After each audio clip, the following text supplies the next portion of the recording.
The night was humid, the kind that clings to your skin and makes every breath feel heavy. My car's engine sputtered, then died on a stretch of empty highway.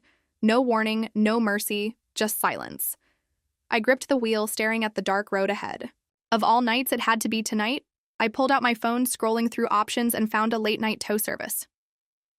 20 minutes later, headlights cut through the darkness. 3 men stepped out of the truck, looking more awake than anyone should at this hour. They moved with purpose, checking my car with practiced efficiency. One of them caught my eye, tall, strong hands and a smile that suggested he wasn't just thinking about fixing my engine. "Looks like you'll need to wait at the shop," he said, his voice low and steady. "Before we jump in, please take a second to hit like and subscribe. It takes less than a second and helps more than you know. Plus, you'll never miss the next story. Let's continue." The garage smelled like oil and metal, familiar scents that somehow felt different at this hour. Fluorescent lights buzzed overhead, casting sharp shadows across concrete floors. The tallest mechanic wheeled out a creeper, sliding under my car, while the other two leaned against the workbench, watching me. Might take a while. One said, wiping his hands on a rag that did little to clean them. His eyes traveled over me, not hiding his interest. "We could make your wait more comfortable." I shifted against the counter, feeling the cool metal through my dress. The thin fabric suddenly felt even thinner under their gazes. "Define comfortable." I said, my voice steadier than I felt.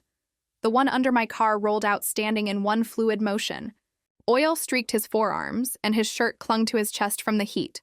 "We're good with our hands," he said, holding my gaze. "Not just with engines." The air in the garage grew thicker. I could leave, call someone else, wait outside, but something about the way they looked at me, confident, hungry, patient, made me stay. The quiet one moved first. Stepping behind me, his breath warmed my neck as his hands found my waist, strong, fingers pressing through the fabric.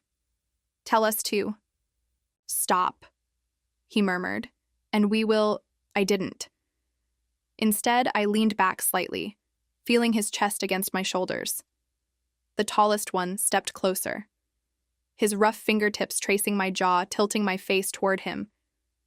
When his lips met mine, they tasted like coffee and something darker, more dangerous. His kiss deepened as hands roamed over me, one set at my waist, another sliding up my thigh. The garage's harsh light softened somehow, the mechanical coldness giving way to heat. I gasped against his mouth as fingers found sensitive skin, as bodies pressed closer. They moved with surprising coordination, like they'd done this before. Maybe they had. The thought sent a thrill through me as they guided me toward an old leather couch. In the corner, its surface worn smooth by years of break-time naps. The leather was cool against my back as they arranged me carefully, almost reverently. The quiet one knelt beside the couch, his mouth finding the curve of my neck while his hands explored with deliberate patience. Every touch was measured, building tension like tightening a bolt. Slow, steady, precise. The tall one settled between my legs, his weight carefully balanced as he watched my face. "Still comfortable?" he asked, that dangerous smile playing at his lips. I answered by pulling him down, tasting motor oil and mint on his skin. Behind him, the third mechanic moved into position, his presence adding another layer of heat to the moment. Their hands worked in tandem, finding rhythms that made my breath catch. The garage sounds faded. No more buzzing lights, no distant traffic. Just breathing movement, the slide of skin against skin. They took their time, treating my body like an engine that needed careful attention, finding exactly what made me respond. One traced patterns along my spine while another's mouth moved lower, discovering places that made me arch against the leather. They communicated without words, shifting positions smoothly, ensuring I never felt overwhelmed, only desired. When the tall one finally joined with me, it was unhurried, his movements controlled and deep. The others didn't retreat. They stayed close, hands and mouths continuing their exploration, adding sensation upon sensation, until I couldn't tell where one ended and another began. Time blurred in that garage. Minutes could have been hours as they took turns, each bringing their own rhythm, their own technique. The quiet one was gentle, almost worshipful. The tall one moved with confident precision. The third surprised me with his intensity, his control breaking just enough to show raw need. They moved me between them like a choreographed dance, sometimes one at a time, sometimes more. The leather couch creaked under our combined weight, a counterpoint to our breathing.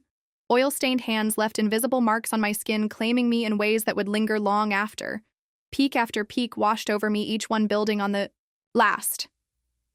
They seemed to feed off my responses, their own control fraying as my reactions grew more intense. The tall one's breathing turned ragged against my ear.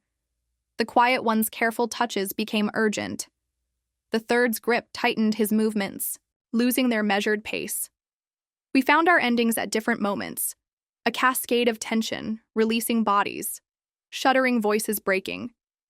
The tall one buried his face in my neck, his groan vibrating through me. The quiet one's eyes squeezed shut, his whole body going taut. The third pulled me against him, whispering words I couldn't quite catch.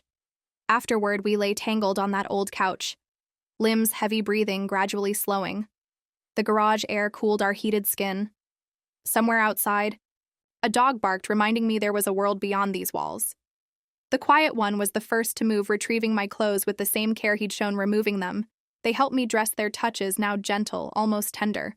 The tall one smoothed my hair back, his thumb brushing my cheek. "Your car's actually an easy fix," he said, that smile returning. "Fuel pump. We'll have you running in an hour." I laughed, the sound surprising me. "Take your time," I said, meaning it. They worked. On my car, while I watched from the couch, still feeling echoes of what we'd shared. Professional now focused on the engine, but occasionally one would glance over, eyes holding promises. When they finished, my car purred to life, sounding better than it had in months. The tall one handed me the keys, his fingers lingering against mine. "No charge for the labor," he said. "Consider it a full-service experience." I drove away as dawn painted the sky pink, my body still humming the scent of motor oil clinging to my clothes. In my rearview mirror, I saw them standing in the garage doorway, watching until I turned the corner. Some breakdowns lead to the best detours. Would you have stayed for the full service or called another shop? Tell me in the comments. I read every single one. And before you go, don't forget to like this video and subscribe. Hit the notification bell so you never miss what happens next. Thanks for watching. See you in the next one.